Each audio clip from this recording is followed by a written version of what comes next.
Welcome to the Practical World Podcast, your gateway to work insights and captivating stories from Thailand and beyond. This is the real world. This is the Practical World Podcast.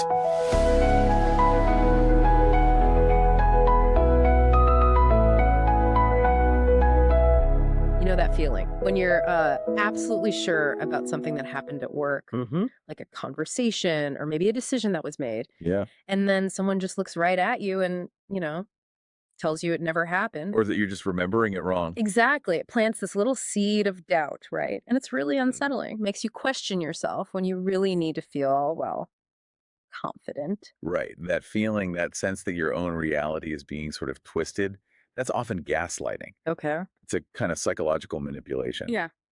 And based on what we've looked at, it seems surprisingly common in workplaces. Really? Yeah. Basically, it's someone trying to make you doubt, your own sanity, your memory, how you see things. That term gaslight, it comes from that old movie, doesn't it? It does. The husband messes with the lights and tells his wife she's imagining it. Right.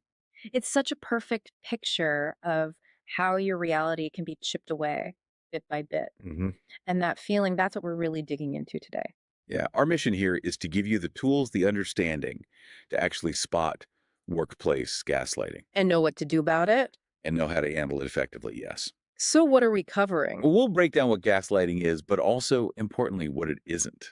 Because, there's a difference between real feedback or pressure and this stuff. Okay. Then we'll get into the key signs, the warnings, and finally, some practical ways you can respond and protect yourself. Good. Because work can be tough, right? Pressure is normal. Absolutely. Yeah. But there's a very clear line between, say, constructive criticism and someone deliberately trying to mess with your head. Okay, so let's get specific then. What does this actually, look like at work? Any clear examples from our sources? Yeah, definitely. One of the biggest signs is when someone just flat out denies saying or doing something, Even if you have proof. even if you have proof, like an email with instructions. You do it, and they say, "I never told you that." What? Or, maybe several people heard the same thing in a meeting, but the gaslighter just insists, "Nope, didn't happen." Okay. Another big one is when they dismiss your concerns, saying things like, "Oh, you're just imagining things," or "You're being too sensitive." Mm, When you know something happened or a certain direction was given, it creates this conflict in your head. right. Your brain wants to make sense of it. And if it keeps happening, sometimes you start questioning your own memory instead of their honesty. That's the really damaging part. That makes sense. It's that direct contradiction of your reality. So, okay, how do we tell that apart from, say, someone just having a bad memory or a genuine misunderstanding? People forget things. That's a really critical distinction. Mhm. Healthy feedback, even if it's tough, is usually constructive. Right. It has reasons, maybe suggestions. Exactly. Or if someone makes a genuine mistake, they usually own up to it, maybe offer help to fix it. With gaslighting, the key difference is the intent. It's not an accident. Oh, It's deliberate. It's trying to distort things so you doubt yourself. why? What's the goal? Ultimately, control. It gives the gaslighter power over you.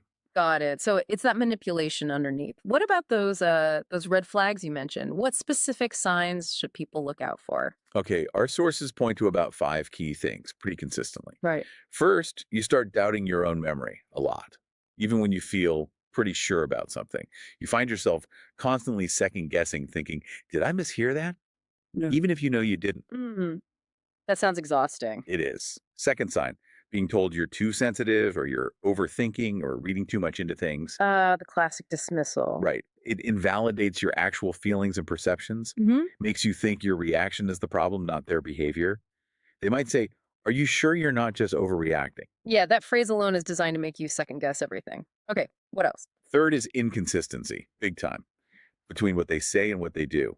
Like they might say they support you, make promises, but then nothing. No follow through. Their actions just don't match their words. Okay, got it. Fourth sign.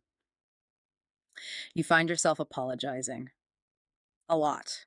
Even when you're not really sure what you did wrong. Why does that happen? It's that erosion of confidence. Yeah. You start assuming any conflict must be your fault somehow. That's tough. And the fifth. The fifth is just this growing feeling of worthlessness. Losing confidence in your actual abilities at work, even if your performance hasn't actually dipped, you just feel less confident. Wow. It really sounds like a slow, insidious process. It is. Our sources also talked about the psychology behind it. Why is it so effective? Well, Dr. Robin Stern talks about it as a toxic relationship cycle. It's usually not just one incident, right? It's a pattern. Repeated behaviors that trap you in this loop of self doubt, making you rely more on the gaslighter's version of reality. And there was something about cognitive dissonance. Yes, exactly. Cognitive dissonance theory. Basically, when what you know or perceive clashes hard with what the gaslighter is telling you, Yeah. it creates this uncomfortable feeling inside, mental tension. Okay. And to reduce that tension, sometimes your brain sort of subconsciously starts to bend your own perception. Yeah. You start thinking, well, maybe I am wrong, just to make the conflict go away. That's wow. Kind of scary that our own minds can do that. It is. Hmm. And you have to remember the power dynamic often involved here. Right. Usually a boss or Yeah. someone senior. Often, yeah. Gaslighting is a tool for control. By making you doubt yourself, they make you more dependent, Yeah. less likely to push back or question them. Okay, so understanding the science, the psychology, that's step one. Yeah. But what can someone actually do if they think this is happening to them? Documenting everything seems key. Absolutely critical. Building that the proof of truth, as one source called it, it's vital Why so vital? because gaslighting thrives on distorting the past, right? Mhm. Denying things, Yeah. twisting facts. So having a clear, objective record is your anchor. It's direct evidence against their manipulation. And honestly, just having that record can be really validating for you personally. Yeah. It helps fight back against that self-doubt they're trying to create. Makes sense. So, Yeah. what kind of things should you document, like specifically? Be meticulous. Dates, times, who was there for meetings or important chats. Yeah. Write down the specific things said. By whom? Save emails, save chat messages, any documents that are relevant. Got it. And a really good practical tip from one source. After a meeting where important stuff was decided or instructions given, send a follow-up email. Like a recap. Exactly. Just say, hey, just confirming my understanding from our conversation, and list the key points. That creates a paper trail. Precisely. It nails things down and makes it much harder for someone to later deny or twist what was agreed. It's surprisingly effective. Okay, that's a great practical step, creating that objective record. Now, what about actually talking to the person? Those conversations must be incredibly difficult. They really can be. Yeah. The approach needs to be assertive, Meaning. clear, direct communication, sticking to your guns about your reality, but without getting overly emotional or aggressive. It's a balance. Oh, okay. Yeah. Any specific techniques, phrases people could use? Yeah. Simple things first. Maintain eye contact. Keep your tone steady. That projects confidence, even if you're shaking inside. Hmm. And focus relentlessly on facts, not feelings or interpretations. Okay, like what? Give me an example. All right. Say they deny a goal you discussed. Instead of but you said, maybe try something like, okay, based on my notes in the project brief, my understanding is the goal is X. Is that not correct anymore? Puts it back on them factually. Exactly. Or if they accuse you of a mistake vaguely, ask calmly. Could you give me a specific example of where I went wrong? I want to make sure I understand so I can improve. Again, asking for specifics, for evidence. Yes. And if they hit you with the you're imagining things line, you could counter with, well, according to my notes from our meeting on Tuesday, you said why. Maybe we could look at our notes together to see where the misunderstanding is. Grounding it back in the record. Always. Ground the conversation in verifiable information. Yeah. Don't get pulled into their emotional drama. Right, sticking to facts. But that must be hard when you feel attacked or undermined. How do you stay detached emotionally? It is hard. Emotional detachment is really key, though, because often gaslighters feed on your reaction. We want you to get upset. Sometimes, yeah. It can help them paint you as unstable or unreasonable. So things like mindfulness can actually help here.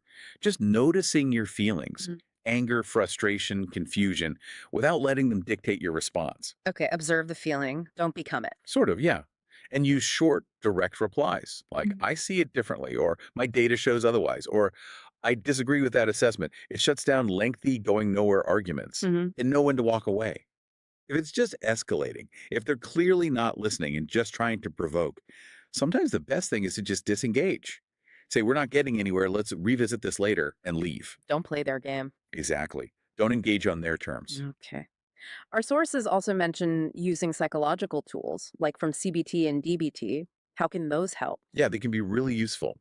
From cognitive behavioral therapy or CBT, you can borrow techniques for questioning your own thoughts when you feel that doubt creeping in. Like what kind of questions? Ask yourself, okay, what's the actual evidence for what this person is saying? Or is this really the objective truth?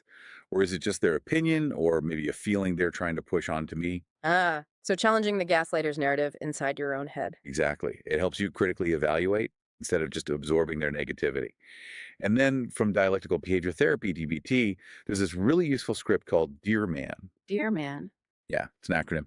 Stands for Steps to Communicate Effectively, especially when things are tense or you need to assert yourself. It's great for difficult negotiations, which this often is. Okay, break that down for us. How would dear man work here? Sure. D is for describe, just state the facts objectively. The deadline is Friday. I don't have the data I need. Okay. E is express. Calmly state your feeling or concern. I feel concerned. I won't meet the deadline without it. Use I statements. Right. A is assert. Clearly say what you need. I need that data by end of day today. Be specific. Okay. R is reinforce. Explain the positive outcome if your need is met, like so I can complete the project successfully. It shows the benefit. Makes sense. M is mindful. Stay focused on your goal for the conversation. Don't get dragged off topic into blaming or old arguments. Keep your eye on the prize. Pretty much. Yeah. A is appear confident. Body language, tone of voice, project confidence, even if you have to fake it a bit. Okay. And N. N is negotiate. Yeah. Be willing to find a middle ground if possible, but, and this is crucial, don't compromise on the basic facts of your reality or your core needs. Wow, that's a really practical framework, dear man. Yeah, it gives you a structure for those tough talks.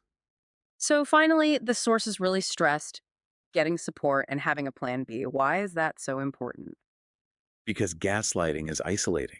It makes you feel alone, confused, like maybe you are the problem. Mm-hmm. Talking to people you trust, colleagues, maybe HR if they're reliable, mentors, even a therapist, it breaks that isolation. Gives you a reality check.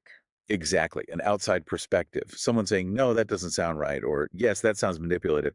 It's incredibly validating and helps you regain clarity. Okay. And beyond that, you have to be realistic. Sometimes, despite your best efforts, the situation doesn't improve. Right.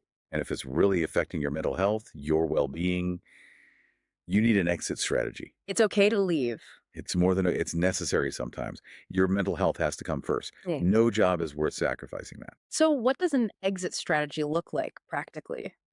It means getting prepared. Yeah. Update your resume, your LinkedIn profile. Start networking quietly. See what other opportunities are out there. Taking back control. Yes. Knowing you have options, even if you haven't used them yet, can make dealing with the current situation feel less overwhelming. Look for a place that actually values you. This has been so helpful. Really sheds light on something that can be confusing and damaging. It really can be. Gaslighting in the workplace is serious. It chips away at your confidence, your well-being. Yeah. But the main takeaway, the core message here, is that you absolutely have the right to your own reality, your own truth. Mm-hmm. And this cycle, it can be stopped. It starts with recognizing it, like we've discussed. Right. Documenting everything. Communicating assertively, using those tools. Protecting yourself emotionally. Exactly. And prioritizing your mental health above all else. So maybe the final thought for everyone listening is this. Nobody can make you feel inferior. Nobody can make you doubt your own mind fundamentally unless you give them that power. That's it. You have the power to stand firm in your reality, reclaim your perception.